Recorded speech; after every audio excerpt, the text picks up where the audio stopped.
It's Taj of the Beat. And welcome, ladies and gentlemen, boys and girls, guys, gals, and non-binary pals to another episode of All the Above, the show that gives you an unstandardized take on education.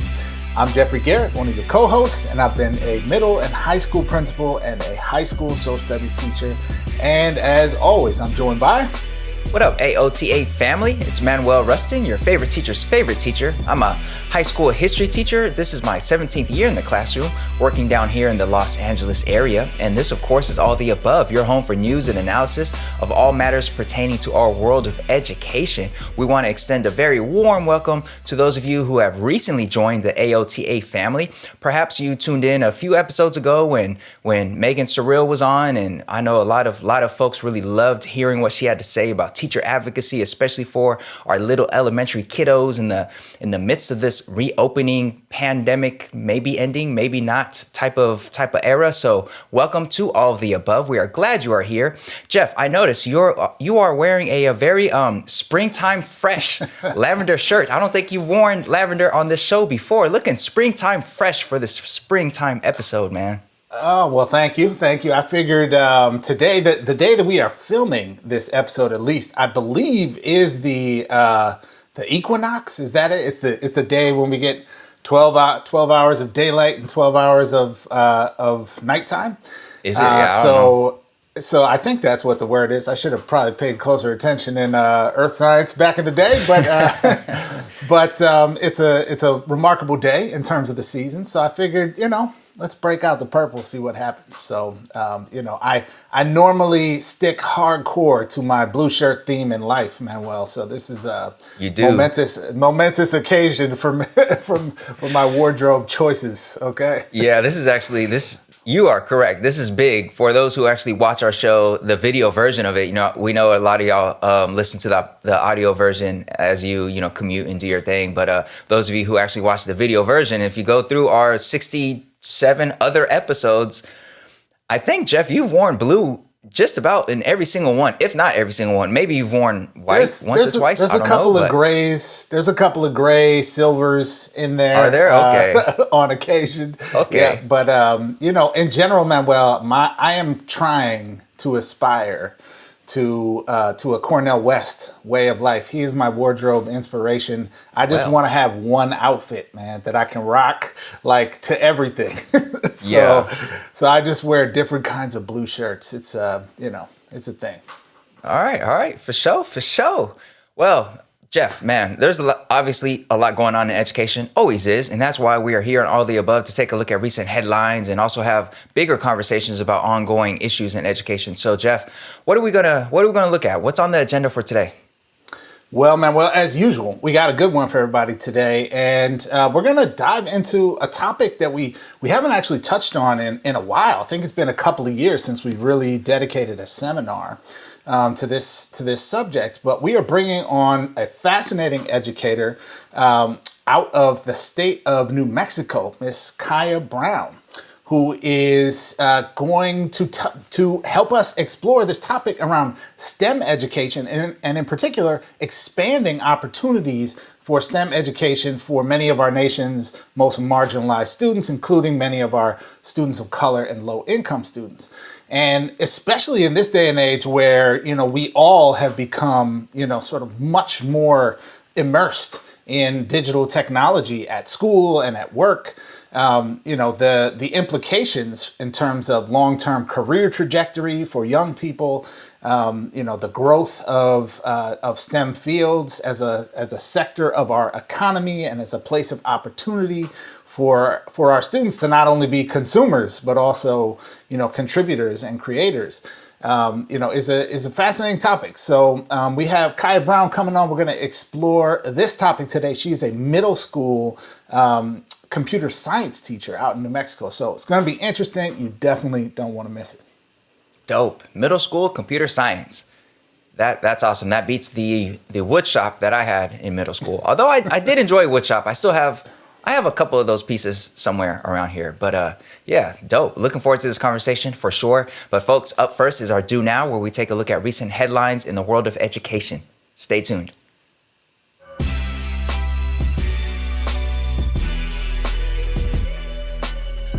All right, folks, now it's time for today's Do Now. Let's take a look at recent news and headlines in the world of education. Jeff, how do you want to do the Do Now today?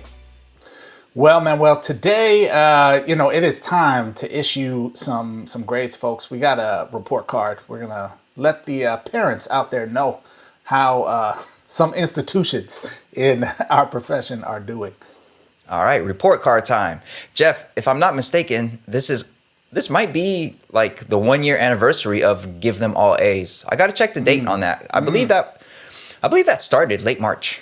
Yep, that sounds about right to me, and caught on like wildfire out there in the social media world, and an important contribution from one Dr. Manuel Rustin to our nation's somewhat troubling conversation about grades in the midst of a pandemic, even though in that moment, I think we were probably still in the delusional phase, right? Of like, oh, it'll just be, like mid-April, we'll be back, like just a few more weeks, it'll be over, right? I think Trump told us I don't even want to relive those days, man. That was, oh man. Yes, you are right. Yeah. We were a bit delusional, perhaps, about just how long this thing was going to last. And I remember... this has nothing to do with today's Do Now, but I do remember reading one report talking about like it could take 18 months. I remember thinking like, that's ridiculous. No way this will take 18 months. And here we are 12 months later, and we still have a little ways to go. Yep, indeed we do. Anyways, I have been asked by folks like, are you still on that give them all A's mindset? So I guess we're about to find out right now, Jeff. What do we have? What's our first grade today? Well, you're going to be very disappointed in us, Manuel, because we got a straight up F, although it's, it's kind of a fun F. It's an F for FAFSA, which is an often mispronounced word. Yeah, you said it right. I never say it right. Good job. It's the FAFSA, stupidly hard to say acronym that is the free application for federal student aid, which kind of makes me think, did it used to cost money? Like, did they have to tell us that it was free? If I had to pay to apply to financial aid, that might be like the most American thing ever, actually. So, yes, we got some interesting news about the FAFSA and what that perhaps means for prospects for college enrollment for our students, particularly those folks who kind of transitioned from high school to college during that pandemic time last spring. So let's get into this story here, Manuel. This is from Kevin Mencken, written up in LA School Report. So shout out to Kevin. And new research examining changes in California's FAFSA applications during the COVID-19 crisis shows a sizable decline in applications for university financial aid during the first phases of the COVID-19 pandemic back in the spring of 2020. The report, published in Educational Researcher by University of Missouri professors Oded Garantz and Christopher Wielga, hopefully I got those names right, showed that in the spring last year, California saw a year-over-year decrease of over 350,000 returning students renewing their FAFSA aid applications. Apps from incoming freshmen dropped steeply at the same time as well. Among self-identifying freshmen, applications sank by 7%, and among those with some college experience, and a remarkable 21% among those with no college experience. Mankins' article points out that these findings depart from patterns seen during previous times of uncertainty. Traditionally, contractions in the job market usually lead to more people to pursue education as a means of honing their professional skills and waiting out the tough times. But the disruptions imposed by COVID-19 have upended the familiar college experience in ways that administrators and industry leaders have really struggled to address. These declines, of course, as is always the case, are particularly acute in low-income neighborhoods and those with higher populations of people of color. So, Manuel, we saw this trend last spring, very alarming in the moment, of kind of steep declines of folks applying for financial aid, which usually means steep declines in students actually going to school, because it's not like a bunch of kids and families got rich last March, right? So, this could be concerning, but also, maybe there's some complexity here and seeing some rebounding of this data over time. What say you about this issue, Manuel? Yeah, well, first, I just want to shout out that you pronounce it correctly. I do not pronounce it correctly. I am definitely Team FAFSA, like Team FAFSA all the way. That's just how it was raised, Jeff. And yeah, I mean, I guess I'm, not surprised to begin with. I'm not surprised that these numbers went down during the pandemic. I think the whole world was so upended that we're going to see disruptions in pretty much any measure that you look at from that time period.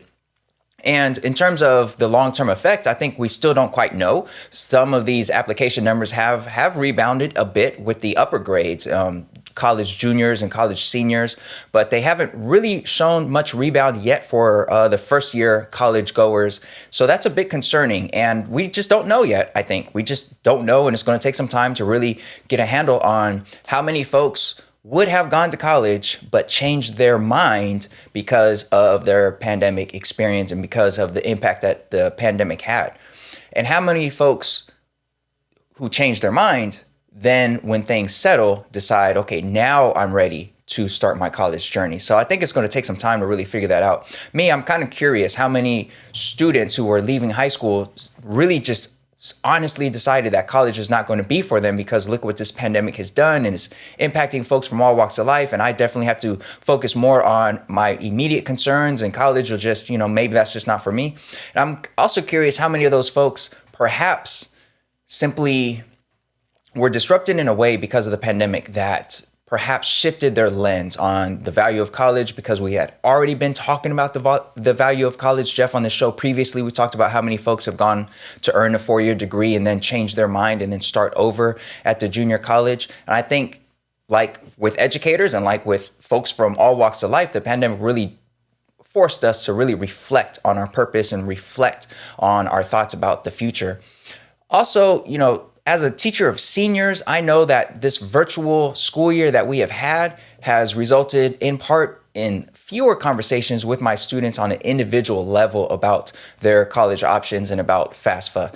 Normally in between periods, during transitions within the class, like individual students, I'm like asking them for updates, like, all right, so did you submit this? Did you submit that? What are your options? What are you thinking about? And a lot of that hasn't been able to happen in the virtual space, not in the same way. So I also wonder if this drop in applications has to do with students perhaps just not having the immediate arm's reach support and help to complete their FAFSA and start that journey. So time will tell. I hope these numbers rebound. I certainly do. And I'm very pleased that our governor here in California, so we're talking, these numbers are specific to California. I'm sure we've seen similar patterns in other states, but in California, the governor's budget proposal that he released back in January included in there an item asking for local educational agencies, that's districts, that's county offices of education, that's charter schools in certain cases, to ensure that each of their graduates has either completed their FAFSA or completed the California Dream Act application if they weren't eligible for the FAFSA, or opted out. He's making sure that each student has at least had the opportunity to complete this financial aid form if they want or not, versus just like kind of just assuming that like, well, every kid knew and some did it, some didn't. So I'm looking forward to this hopefully new reality where schools are making sure that each senior has at least had the opportunity to complete the application before moving on with their life. Yeah, that last piece you said, Manuel, I think is really critical. And certainly the school I was principal of, it was a big part of what we did and sort of operationalized through one of our 12th grade English classes was, support for the college application process, the college search process, writing college essays, right? Practicing for interviews, and then also helping kids navigate the FAFSA process, which is, challenging, on a certain level, no matter what, right? Because you're a kid and you don't know much about these things usually. But also it requires a really intimate conversation between kids and their parents, right? Because it involves like talk about family income and family assets and debts and, all kinds of stuff that like, depending on, depending on the family, depending on the situation, could involve, new information that, kids don't know about, or could potentially be embarrassing, for a parent who, has lost a job, or, those sorts of things. And so, so it's not just a simple, in as much as it's a form to complete, it's not actually just a simple form to complete. It's also a process of a conversation between a family and kids. And you sometimes even have, students who in that moment or around that moment, and maybe this is less of an issue, to some extent today, but there are students who find out that they are undocumented or that their parents are undocumented. Yep. In that moment, right, when it comes to the college process, because of the forms you have to complete, and that can be its own unsettling process for kids and families. And then you layer on top of that pandemic, massive job loss, in particular for for a sort of a certain slice of working class America, a lot of like service sector, workers, restaurant workers, etc. Who just lost their jobs and certainly have not, for the most part, regained those jobs, or certainly haven't regained them with the same income that they had before. This was a troubling, concoction of ingredients that I think it's not surprising at all that class, right, the sort of class of 2020, who was transitioning from high school to college last spring, saw a pretty significant dip. It is also concerning, and I look forward to seeing what the data is down the road, that, we know that kids who don't make that transition successfully from high school to their freshman year of college are more likely to not make that transition going forward, right? That there is a certain inertia and a sticking power to successfully making the transition from high school to college and surviving your first year, right? That builds the momentum that helps lead towards graduation. So if we're seeing, a persisting drop off there, it might really be a long-term indication that that's just a class of kids that's gonna be a bit of an aberration, right? In terms of having fewer folks who access college in the long term. Yeah, I'm glad you pointed that out. One of the authors in the article mentioned that, this decision to delay college, for a lot of folks, that becomes a decision to not go to college at all, because, once you get comfortable with your day-to-day experience, whatever it is, whatever you're doing in terms of working and just growing, it's even harder to get out of that and then start college. So yeah, you're right. This decision to delay college often becomes a long-term decision to simply not go to college. And yeah, and that, that's big time. And I'm curious, I don't know if you know, Jeff, but I'm curious if you've heard of states out there that do require their schools to make sure that their seniors have either applied or opted out for filling out these applications. I don't know if California is the first or not, but to me, that's just such a great idea, because I think Ed Trust West and some other folks have pointed out that year by year, there's roughly $500 million in federal and state aid that's kind of just left on the table because a lot of folks didn't apply for it. Perhaps they didn't know how to apply for it. So I'm definitely curious if other schools or other states require schools to make sure their seniors have been presented this information before they just graduate. Yeah, Manuel, that's really interesting. I don't know the answers to that. I certainly haven't heard of a statewide, implementation of policy that way. But as you're talking, that actually, it strikes me as one of those things, Manuel, where we as a country just have a long and complicated history of making things harder than they need to be for people to access democracy and opportunity, right? So the reason I'm saying democracy there is it strikes me a little bit like voter registration, right? The government already knows they already have the information that they are seeking from you, which is your name, your address, right? Yes. They already know this, right? The state does, because people have IDs, people have, other information in the system. They file taxes, right? So the same is true for the federal government with financial aid. Unless your family has not filed taxes, in which case, then okay, I guess you need to get that information. But for the overwhelming majority of people in this country, the government already has the information. Yes. And frankly, Manuel, in the schools where you and I teach, the system also has the information because we have to do lunch form income verification, right? Right. So we know already for a fact, right? Like at least the general level of poverty that exists in our schools. And so why can't we make this easier for folks? Why can't, there be a portal that you log into that says, here's the information we have on you and your family. Is this correct? Click here. Okay, done with your FAFSA, right? Like, I think there's a way, and I'm sure like logistically it's probably more complicated than I just made it sound. So I get that sounds like something they could totally do. I mean, But come on now. exactly, You say one right? thing in one conversation, and next thing you're on social media and you see an ad for that thing that you were just talking about somewhere else. So they could definitely do something like this. But instead, it's like, we already have all this information. However, go over to this other site and get your PIN and answer all these security questions and then put in the information that we already have somewhere else and do that for us, please. In order for you to sign an apply for this aid. affidavit and read the form in English, even if your family doesn't speak English yet. Like, we could make this easier for folks, right? We could just make it confirm this information is true or something that is remarkably easier and just sort of gets everyone set up, right? Think about it this way. You know what else kids have to do that same year, Manuel, is fill out their selective service card. Okay? Indeed. So it's pretty easy for the Army to come get you, right? Yes. And to exclude you from being able to access federal student aid. If you don't do that, but somehow it's there's barriers up around the FAFSA. So I think there's a better way to do this. We're probably a long ways away from that happening, but it's an interesting thought to consider. Yeah, absolutely, for sure. All right, Team FAFSA in the building. FAFSA. All right, Jeff. Let's go on to our next story. We have another grade for this week's report card, and unfortunately, it's another F, Jeff. 2 F's in a row, man. Well, what happened to give them all A's, man? What's going on here? You know what?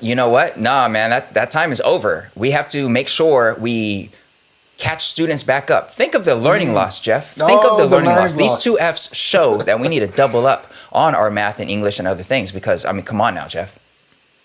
I'm thinking double blocks, reading and math, no art, no gym, no lunch, man. They need tutoring. They need test prep and tutoring. All of that. And, during passing period, Jeff, I don't see why students can't be logged in to a Zoom class as they go from, one building to another on their campus. Yeah. That's maybe doing that's 6 or 7 minutes of practice. instruction that's lost every time students rotate classes. Come on, Jeff. It is. We can do better. And bathrooms. Think of all the instructional time that's lost with bathroom breaks, man. Well, I think we should close the bathrooms. I think we should install distance learning screens in the bathroom. One way, of course. Cameras off, of course. Yeah, you privacy, can Jeff. zoom but, from the urinal. Yes. Yeah. I'm sure there's some companies that would be willing to accept the dollars to install that. I'm sure they would. All right. Speaking of dollars, this story here actually has to do with dollars for community college faculty. And we got the story from EdSource, from some good reporting from Thomas Peel and Daniel J. Willis. And I just want to read like word for word how they open up this story because shots were fired to open up this story here. All right. The story begins with, quote, "At a time of renewed focus on race and equity across academia, the nation's largest higher education system is saddled with a Byzantine and failing strategy to diversify its teaching ranks to more closely reflect its student body." Wow, how do they really feel about that strategy, Jeff? I'm not quite sure. So let's get into the rest of this article here and learn about this strategy, which doesn't sound like it's working out too well. So they report that California's 115 community colleges, which serve more than 1.2 million full-time students, rely on a little-known system of state fines to improve racial and ethnic diversity among faculty. These fines are generated only when the colleges, which are organized into 73 districts, fail to employ enough full-time professors. Known as the Equal Employment Opportunity Fund, the money is then doled out equally to each district, regardless of its size or the number of colleges within its boundaries. Most districts avoid these fines and pay nothing, but individual districts, sometimes these fines can hit them hard. So, for example, the nearly $500,000 penalty that was imposed on Rio Hondo Community College District when it had fewer full-time faculty than required by state law. But community college leaders say that when the fines are combined and dispersed equally to the college districts, there isn't enough money to make an actual impact when it comes to hiring diverse faculty. Small, rural, one-college districts receive the same amount of funding as the massive Los Angeles Community College District, which has 9 colleges serving over 200,000 students. Districts also are not required to spend any of the money on diversity programs. Debbie Klein, president of the Faculty Association of California Community Colleges, says that the funding system is, quote, a joke to the districts. Now, nearly 60% of community college faculty statewide are white, while 71% of students are from other racial and ethnic backgrounds, including Latinx, Black, Asian, and Native American. And a 2019 study published in the journal Race, Ethnicity, and Education found, quote, faculty diversity has benefits for all students. However, increasing faculty diversity may be particularly helpful in reducing academic disparities for students of color. So, Jeff, we know faculty diversity is important. We are committed as a state, as a nation, to addressing racial inequities wherever they might exist. So this system here that fines individual schools for not having enough full-time faculty and then redistributes that money equally across all the districts, regardless of size, and they don't have to use that money to have anything to do with diversity. What's that sound like to you, Jeff? What are your thoughts on this? Yeah, I was joking earlier, man. It in an imperfect way, it reminds me a little bit of like EPA fines, right? Where, you know, the EPA fines ExxonMobil $2,000 for like a leaky pipeline in North Dakota or something, right? Which is laughable in the in the face of their massive profits, and also actually functions as a way to perversely incentivize bad behavior, right? Now, I don't know that that's exactly a perfect analogy in this situation, but I think it's close enough that it's helpful to understand how ridiculous this is, right?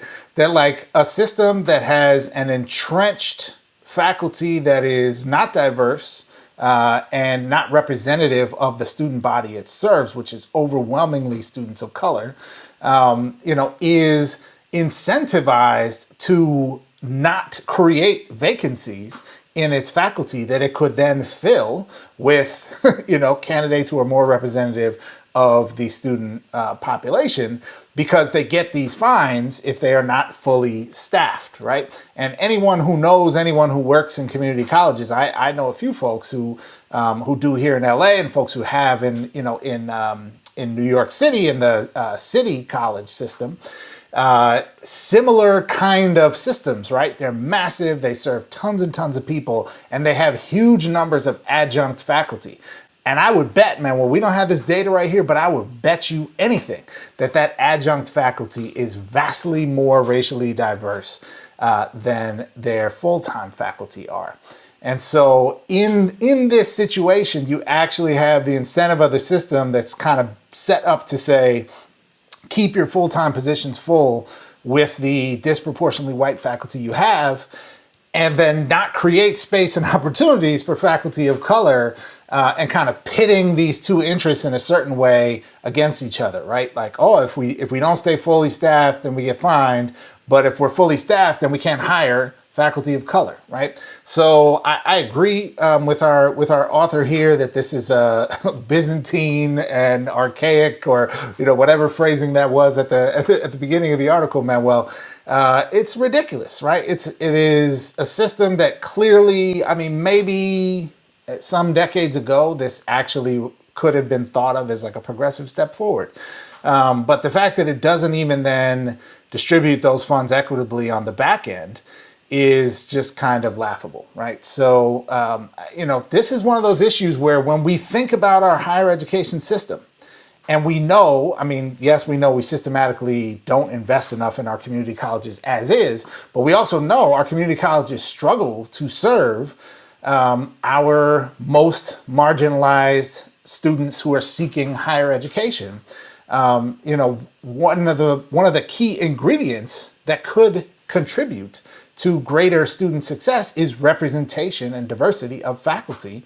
And yet we have a system that is kind of entrenched in not doing that right now in lovely, liberal, diverse California. So yeah, man, this is a fascinating one. I don't know what the prospects are of a change in policy around this right now, but it's much needed, because it's crazy to think of that gap and disparity being as broad as it is. Yeah, absolutely. And I'm kind of curious if those small, like one college districts, like look forward to their fine money that they receive each year, being that like they get the same amount as Los Angeles. So I'm sure for Los Angeles, it's like this is pennies, this is nothing. But maybe for those smaller districts, they're like, hey, let's get that little bonus check that's supposed to be for diversity, but we don't have to use it for that. In any case, yeah, the strategy, it doesn't make a lot of sense to me, just frankly. Like, I don't quite understand it. I don't quite understand why it was developed in the first place. It doesn't seem to make sense.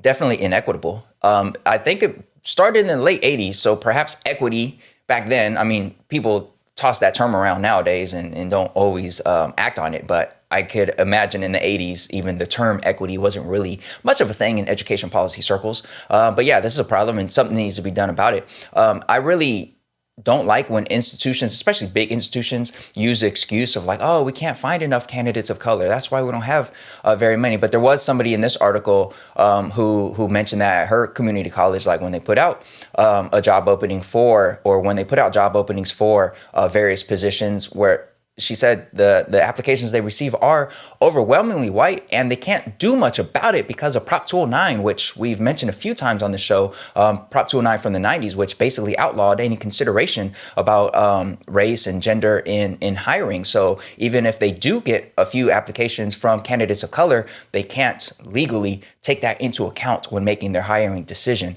which unfortunately voters had an opportunity to undo that back in last fall, and they decided not to. So we're still left with that system. So that's a problem. But I think this conversation about hiring diverse faculty, I think it's really in tandem with the conversation about educators of color in general throughout K-12 in terms of their importance and in terms of the need to do more in terms of outreach, in terms of building up a pipeline, in terms of supporting, in this case, faculty of color who are already in the system, and making sure that they get the right support and the right mentoring to stay in there. I think those conversations are parallel, like together. And normally I think of things in terms of K-12. Obviously, I'm a high school teacher, but here's another example of the need for that, because a lot of my students, my seniors, they go off to community college, and diversity of their faculty is just as important as it was in 12th grade for them when they are out there in the junior college level. So yeah, I don't really have much of a proposal idea right here, but I know this thing here, this Byzantine strategy, like, yeah, that's whack. That's whack. Yeah, absolutely, man. Well said. And, Manuel, just reflecting on today's Do Now, I'm happy that we talked about two higher ed stories today, and in particular, two higher ed stories that are that place in higher ed that is like, it's like high school part 2, right? It's your first year of college, filling out the FAFSA and making that transition. Or it's many folks who go from high school to a community college to like find a path forward in their post-secondary education.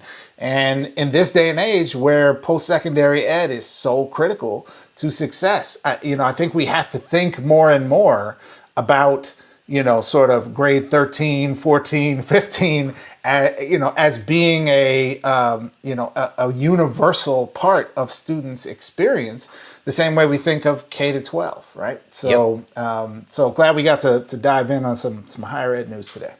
Indeed. Shout out to all of our listeners who work at the higher ed level, particularly at the community college level. Shout out to y'all. Y'all are true education heroes, even though we don't talk about y'all enough. I acknowledge that. All right, folks, up next, we have a seminar talking about STEM, and specifically, we're going to be talking to a teacher who works at the middle school level. All right, so stay tuned. Caia Brown coming up next on this seminar.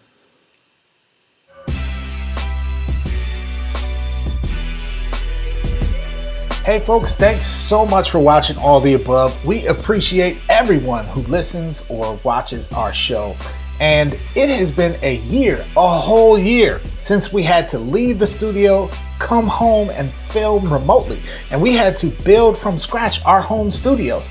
Of course, that's not free, and we are so grateful for the support that has come from so many of you out there. If you're new to the show, you like what you hear, and you want to support, that's great. All you have to do is go to aotashow.com/support. That's aotashow.com/support.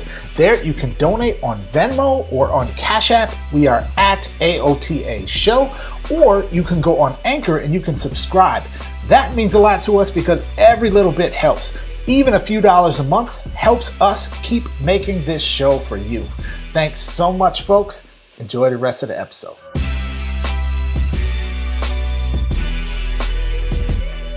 All right, folks, now it's time for today's seminar. And I'm so excited about today's seminar because this educator that you're about to meet is phenomenally dope. And just in the conversations we've had before we hit record on this, I've learned so much about her, and she's just so great that I'm really looking forward to this conversation. We have with us here today, Miss Caia Brown. Caia, welcome to All the Above. Thank you. It's a pleasure to be here. The pleasure is all ours. Now, folks, let me tell you a little bit about Caia's background in education before we get into this conversation about STEM education, and particularly STEM for our most marginalized students. Now, Caia Brown is a mother and licensed K-12 general and special ed teacher. She's currently serving as a middle school computer science teacher in Albuquerque, New Mexico, but she's also taught middle school inclusion science and high school computer, business, and career exploration. These various areas that she's qualified to teach, along with additional trainings that she's received, such as AVID and Project GLAD, help shape the way that she approaches education. Caia works passionately to help students identify future career paths and gives them opportunities to develop a strong STEM background with hopes that she's cultivating the next generation of STEM heroes. Her work beyond the classroom includes delivering professional development for educators around topics such as STEM integration for CTE, computer science integration across content areas, and making STEM accessible for students with disabilities and our English language learners. Caia volunteers her time with several committees and nonprofits and is the founder and president of the nonprofit Justice Code. Her and the team work to grow local and international Justice Code chapters that provide engaging STEM experiences for students who are generally underserved in the field and give them an opportunity to collaborate as global citizens.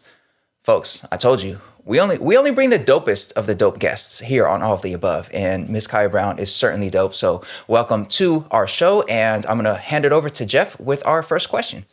Thanks, Manuel.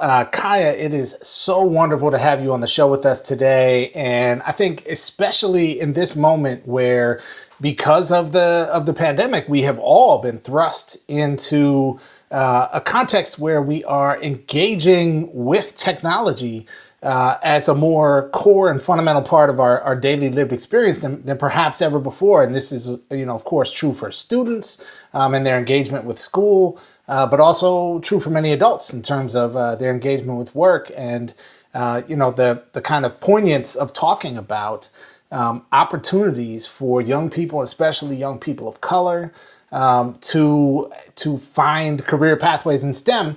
This is just a beautiful historical moment to have that conversation. And so our first question today, I think, is really going to start off with just perhaps some cold, hard facts about some of the reality that's out there. We know that the organizations in Silicon Valley have certainly talked a lot about the need to diversify their workforce. And yet today we have data showing that, at Google, something like only 2% of engineers are Black. At Twitter and at Apple, respectively, the numbers are something like 5% and 6%. And those numbers are roughly equal for our Latino brothers and sisters as well.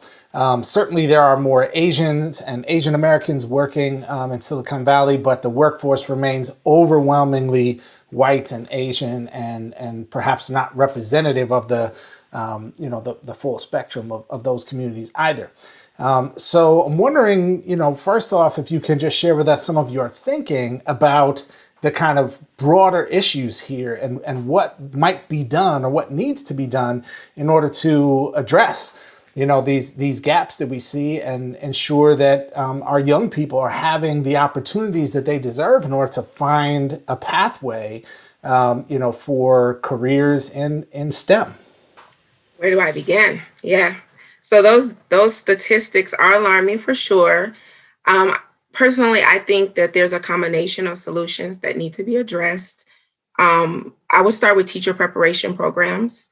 I think that I'm pretty rare. I have a degree in computer science, but I wanted to be an educator, right?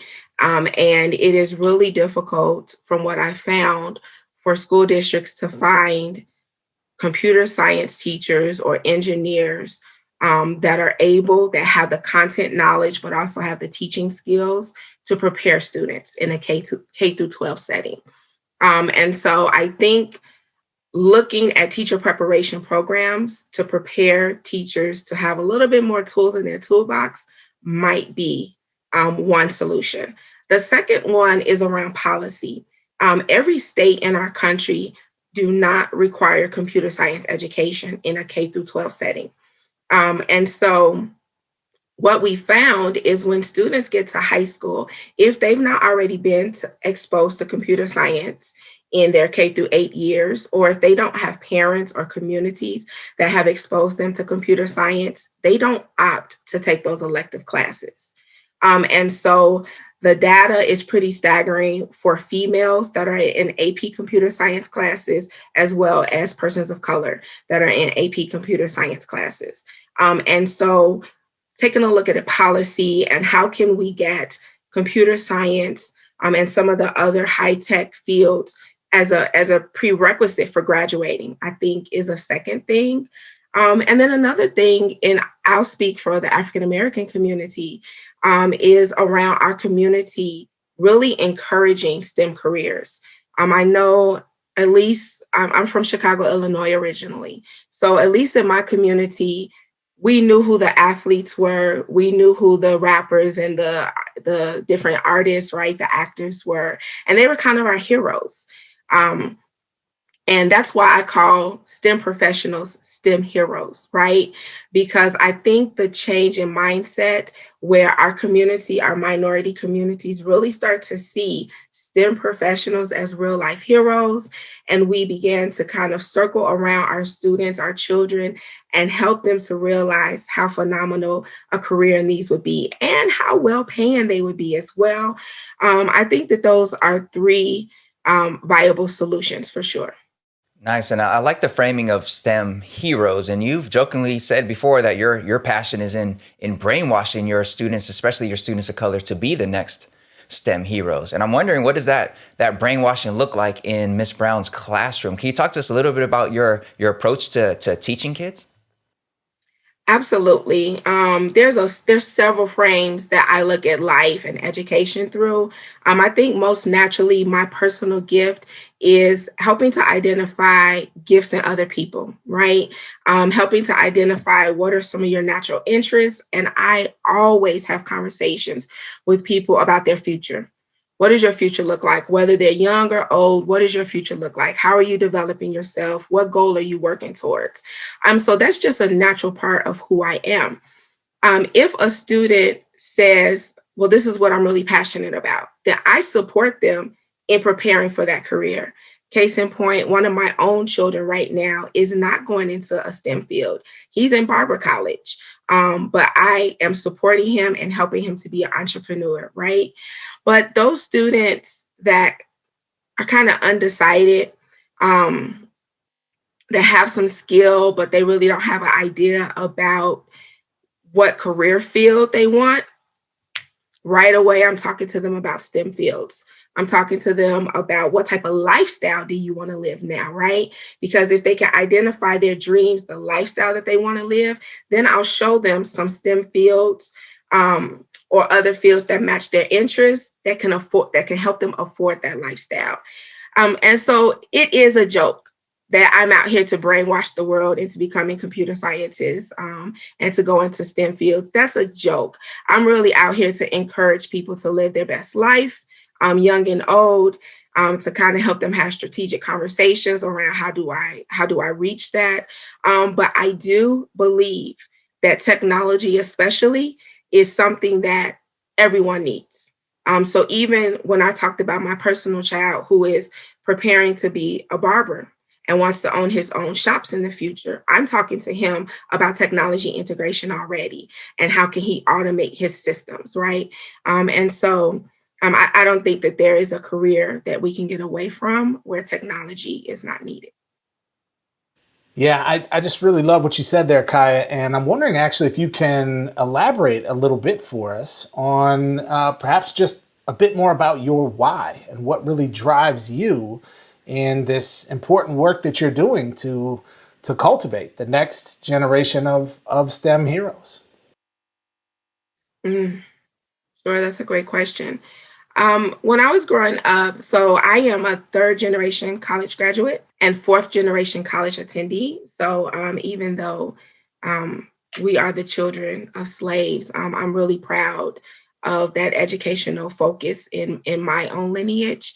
And so growing up, we ask kids, what do you want to be? And I said, I want to be a doctor because it made people smile. Um, but off to the side, when I was real young, I used to pretend to be an educator, and I come from a family of educators. So off to college I went, and I was a good student, graduated from one of the top high schools in my whole state, probably the nation. And off to college I went pre-med. Yes, I'm fulfilling the plan and making my family proud. And oh my gosh, I got into these huge classes for science. They were an enormous population. The instructors weren't that entertaining or engaging, and I found myself drifting a little bit.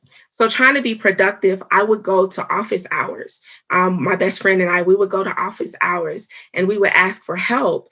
And our advisor was a great person, but we were so different where we did not feel connected, and we weren't getting the support and the encouragement and the examples that really helped us to persevere. And so we went back, her and I, and we talked, well, we want to be in the medical field, let's do nursing.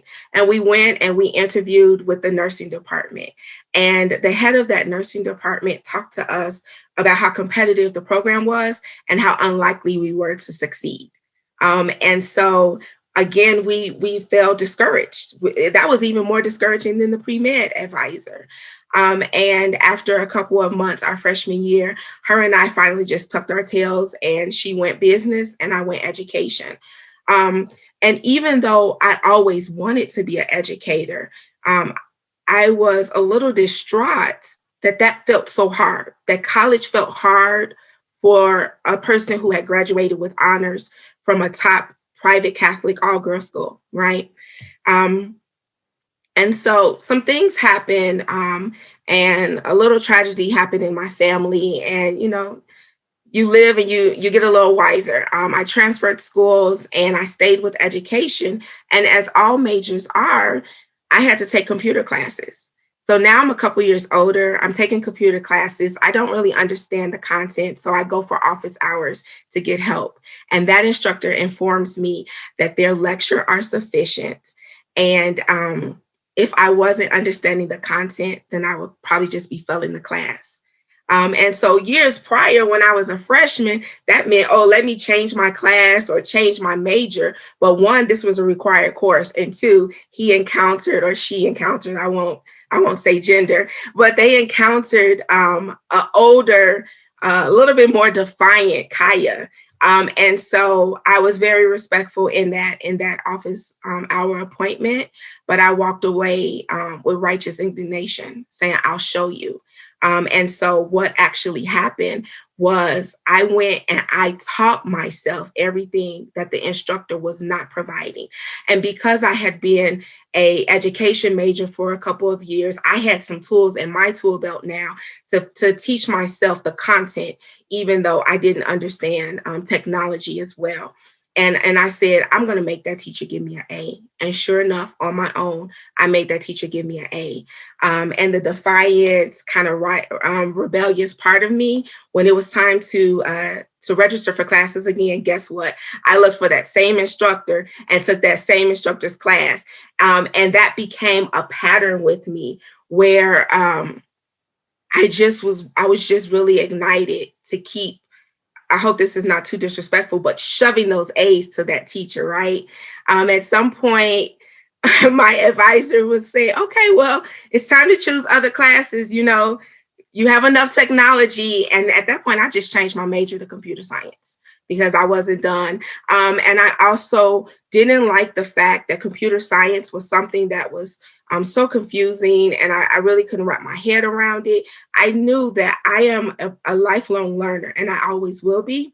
But computer science, I needed to be more structured. So that's how I ended up with my degree in computer science. I never intended to be a computer scientist. But I think that I just got tired of the narrative that a STEM profession wasn't for me, or at that time, a STEM major wasn't for me. So personally, I had to prove that I could be successful. And I graduated with honors with my STEM major, right? And so for my students, I take that same passion. I don't want any of my babies, and that's what I call my students. I don't want any of my babies to ever show up to college and be discouraged to change their course for the life that they planned or kind of dreamed of because the professors or the advisors don't see the beauty in them or can't figure out how to cultivate what's already there, right? And so that's the passion behind the work that I do. I love that story. That right there. And your students are so fortunate to have you, because it sounds like you are truly a fighter against this system that has these expectations over students, and oftentimes, especially students of color, especially our girls in STEM. And wow. All right. So, and you don't only do this fighting for your students in the classroom. You've also been part of a lot of things outside the classroom now. Last summer, for example, there was an established local nonprofit in Albuquerque that serves or tries to serve the needs of Black students in the Albuquerque area when it comes to computer science, and you did some work with them over the summer, and you're in a little bit, you're hopefully going to tell us a little bit about your nonprofit and the other work that you do. But first, we just want to ask, why are spaces even outside the classroom important for our young students, especially when it comes to developing them as STEM heroes? Why are summer opportunities and the weekend opportunities that you are a part of, why does that matter for students? Sure. First, I would like to acknowledge Miss Deborah Johns. She is an educator, has been an educator for over 30 years here in the Albuquerque area. And she has an organization called the Pre-College Science and Math Program. And she offers, over the past 30 years, a number of programs.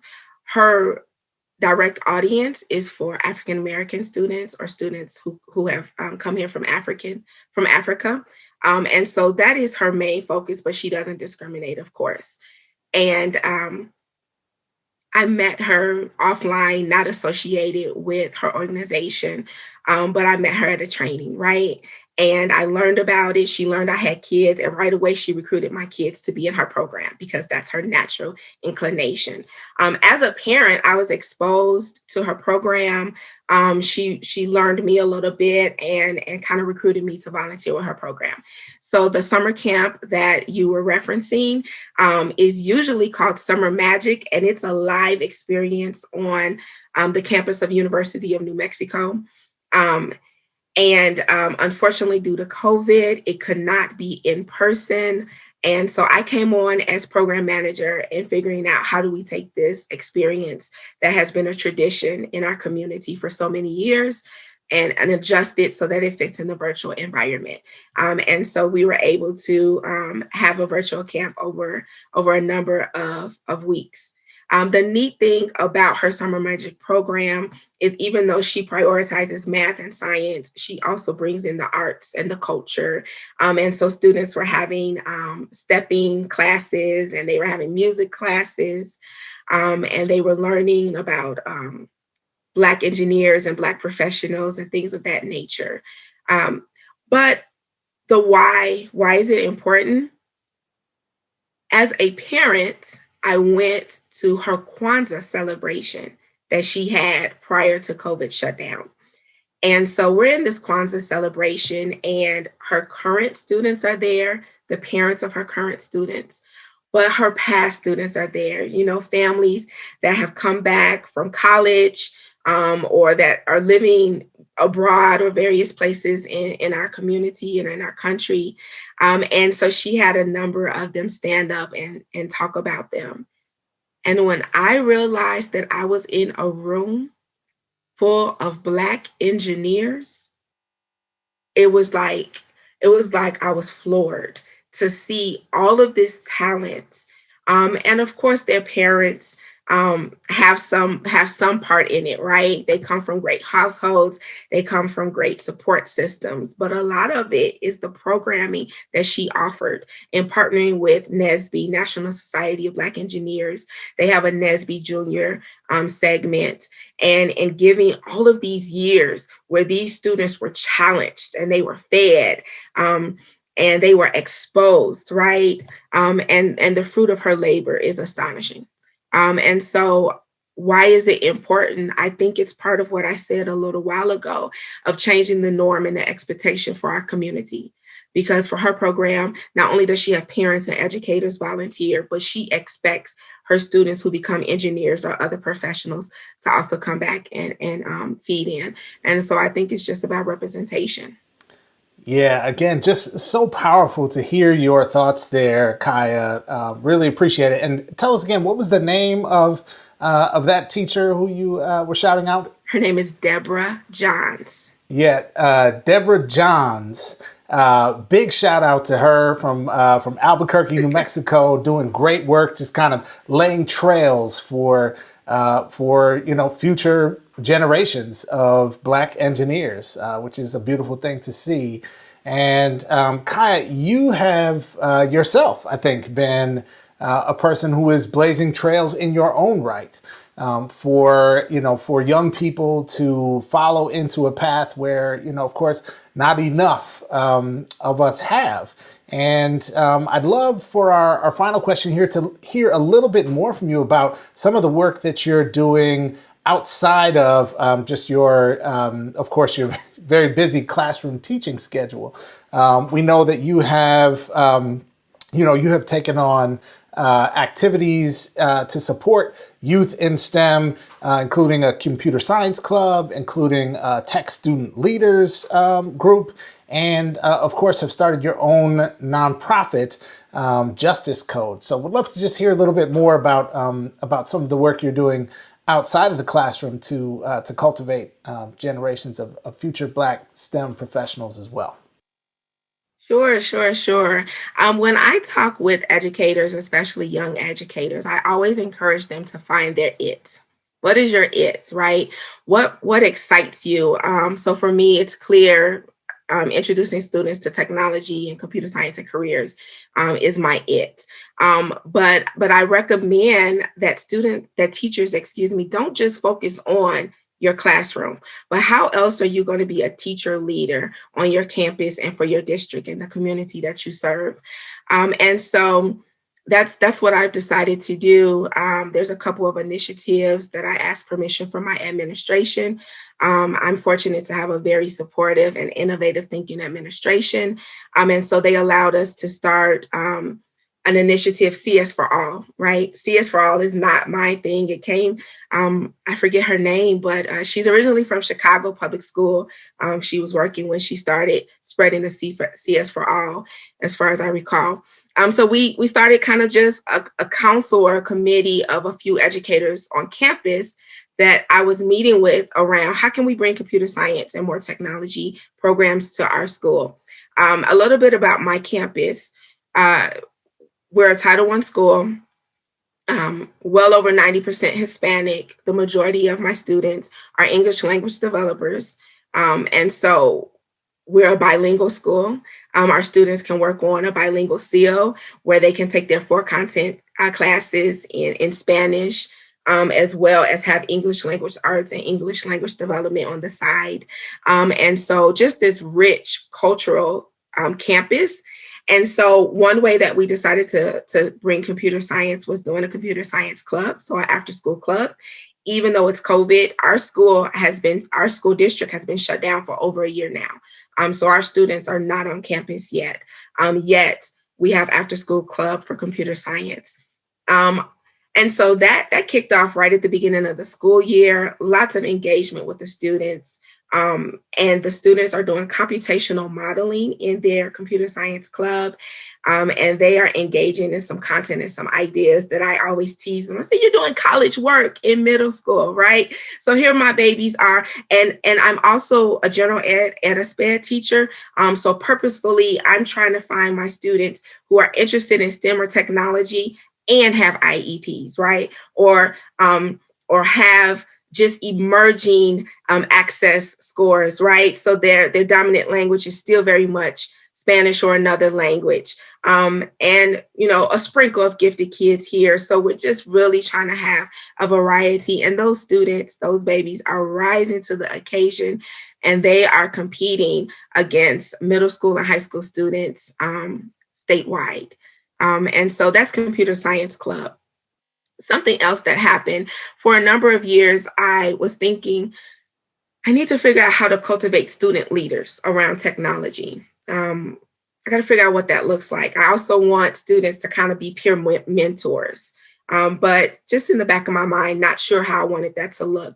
So I went to IEP, and in that IEP, I realized that the student that we were servicing did not have mastery over UDL, understanding universal design learning tools that are accessible to our district, like Co-Writer, Snap and Read, technology tools that would make learning more accessible for them in the online environment. And I was like, wow, see, we need to give some tutorials to these babies to make sure that they know the tools that are available to them. And so I used those two things. My idea of student leadership and the idea that they need some skills right now. And so that's where LIT was birthed. And LIT stands for Leadership Innovators Team. And so we have 35 students on my campus who purposefully are Native American, are Black, are Hispanic, a wide array of EDL or other labels, right? And they are being trained by our district and myself and our team. It's a collaborative amongst 4 different departments on my campus. They're being trained by us to become specialists in technology, to also become facilitators where they're leading workshops. In fact, they're preparing to speak at a digital learning conference in New Mexico for educators. So they are leading for workshops for students and grown-ups. And then also we're going to begin next school year to start to transition them to be advocates, to learn about the digital divide, and to be able to possibly go and speak to Congress, right? Or speak to the school board, or speak to a community meeting, just where they have the understanding and the knowledge to advocate for themselves and their communities. So that is me showing my proof, right? Like I always ask my peers, like, what's your it? Okay, well, come alive in your it. And you don't have to wait for an invitation. You don't have to wait for administration to say, hey, can you start this group? If you dream it, ask for permission, and most likely the door will be open.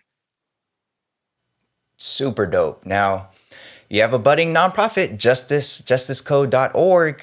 And, we're going to link that underneath this episode. Talk to us about that. Something about setting up different chapters nationally and internationally. Yes, absolutely. So I'm a woman of faith. So I say that this organization is God's organization. God is the CEO. But the name is inspired through my belief in God, and kind of the format, what is it that we're doing? So to explain Justice Code, Justice Code focuses on K through 12 students, intentionally from marginalized communities. We aim to give them enriched, engaging activities that they just really think are fun, but that are also teaching them some real technical skills, and giving them some knowledge. We also purposefully recruit college tutors to be mentors and to be coaches for them. as well as STEM professionals to be mentors and to work with them. So the STEM professionals are advisors to us and to the college students, and they work directly with the students as well. Our blueprint is to kind of plant chapters in different areas. So we have some locations right here in New Mexico where we started to grow it and do our after school or Saturday programming with the students. But then we also, glory to God, we have a connection in Palestine. So we have 10 students in our pilot program that come to us every Saturday virtually that are working to create global citizens, right? And my why do I think that this is important? Well, the students in Palestine are also coming from a marginalized community, right? But additionally, even if I was only focused on my population teaching the community that I serve, if they become a STEM hero, they're going to work in a diverse population. They're not only going to work with students that are from their community. So I think it's also important to expose them to the global community, to help them to understand a different cultural experience, to help them see things from a different perspective. And so I think that the work that we're doing, I like to say we're tearing down chains of poverty because we're preparing students to go into these high demand, high career, high paying STEM fields. But I also think, and I hope in the back, that we're also tearing down, a few chains of racism and biases. And so we have that connection with Palestine. And in the summertime, we also are going to start having students from Nigeria as well. So for now, we have planted in Palestine and we're growing. We're planting seeds that will grow very quickly in Nigeria. And there's a couple other locations that we're having communication with that want to come along and have a chapter for Justice Code in their other countries. That feels weird to say, but in their other countries as well. But yeah. Well, that is big time. That is big time. So if I'm understanding you correctly, on the weekends, y'all have students logging in virtually from Palestine and soon to be certain other areas, and also Albuquerque, and together learning and growing as global citizens and learning about STEM fields. And that is just such a beautiful picture that I know a lot of our listeners and viewers are going to want to know more or want to know how they could perhaps support your efforts. So where can listeners or viewers go to learn more about you or learn more about your work or learn how to support? Absolutely. Our website is www.justicecode.org. And so it's because when I first met you, you talked about, well, how is social justice and STEM education related? Well, social justice is not just looking at the problem, but it's looking at what the root of the problem is. And so that's where the name comes from, because I think the root of the problem is that we need to prepare these students before they get to college. So they can definitely reach out to us and see what's happening on our website. Our email address is info@justicecode.org. And on social, I am Miss Brown STEM on social. Dope. Well, Caia Brown, thank you so much for stopping by All of the Above. We very much appreciate you, and we very much appreciate the work you're doing for students out there in New Mexico. This has been fantastic. Thank you so much. And folks, up next, we have our class dismissed. Stay tuned.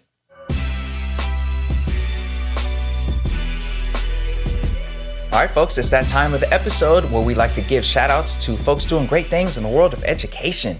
Jeff, what do we have for today's class dismissed? Well, Manuel, I am happy to say today's class dismissed is celebrating something that's happening right now, which is one of my very favorite weekends of the entire year in my professional life. I have the privilege, a lot of our listeners and viewers know, have the privilege of working for a fantastic organization called the Partnership for Los Angeles Schools that each year hosts an event called University Day. which in the normal times, Manuel, involves bringing busloads of families from across some of Los Angeles's most wonderful and most historically underserved communities to visit a college campus somewhere here in the Los Angeles region. And it's just a beautiful, beautiful expression of community, expression of love from parents to see parents and grandparents, bringing toddlers and high school kids to go visit, UCLA or Cal State Dominguez Hills or Occidental is just, it's a beautiful moment. And this year, of course, things are a little bit different because it is being done virtually.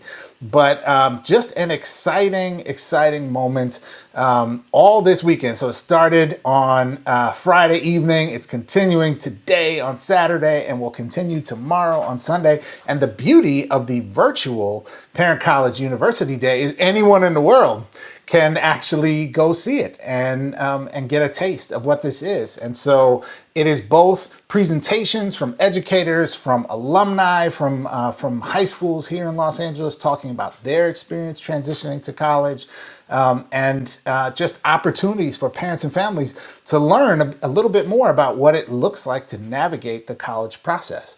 So if folks out there are interested, you can go to facebook.com/partnership.LA. That's facebook.com/partnership.LA, or just, at partnership.LA on Facebook. And you can watch the Facebook Live of the University Day events over all 3 days. It is, it's fun. It's amazing to see. You can see comments in the chat of, hopes and dreams of kids and parents for their future, as they look to college down the road. So a beautiful thing. Shout out to all my partnership family and all the amazing schools across Boyle Heights, South LA, and Watts. So amazing weekend. Check it out online if you want, folks. You will not be disappointed. Dope. Very dope. Reminds me of the Do Now that we had today, talking about higher education specifically. So very, very cool event. And if you're listening to this episode and the event has already ended, you can still see the video. You can still see footage of the event, I'm sure, over there on the Facebook. But that's about it for today's episode. And we want to give a warm thank you to all of our listeners, all of our viewers, all of y'all who support our show. Each of our episodes and links to all the stories we discuss are found on our website, aotashow.com. And if you really appreciated the episode and you're thinking like, how could I really help them grow the show and keep it moving? You have multiple options. You could give us that 5-star review in Apple Podcasts. You could go over to aotashow.com/support and help us out there. And all of your contributions are very, very much appreciated. All right, folks, that about does it for today. We'll see y'all next time.